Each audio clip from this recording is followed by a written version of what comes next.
ভালোবাসা কি শুধুই পাওয়া? এই যে আমি তোমায় ভালোবেসে ফেললাম, তাতে কি তোমায় পাওয়ার দাবিদার হলাম? হয়তো না, হয়তো কেন, নাই তো। গোপনে ভালোবেসেছি, গোপনে তোমায় পেয়েছি তোমার অজান্তে। না পাওয়ার মাঝেও যে এতটা ভালো লাগা থাকে, কই আগে তো জানতাম না।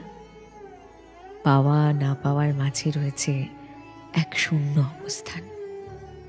ভালোবাসি, ভালোবাসি সেই শূন্যতাকে, যেখানে নেই কোনো ইচ্ছে, নেই কোনো দাবি, নেই কোনো প্রতিদ্বন্দ্বিতা, নেই তোমাকে হারিয়ে ফেলার ভয়, যেখানে আছে শুধুই শান্তি, পরম ভালোবাসার এক অদ্ভুত শান্তি।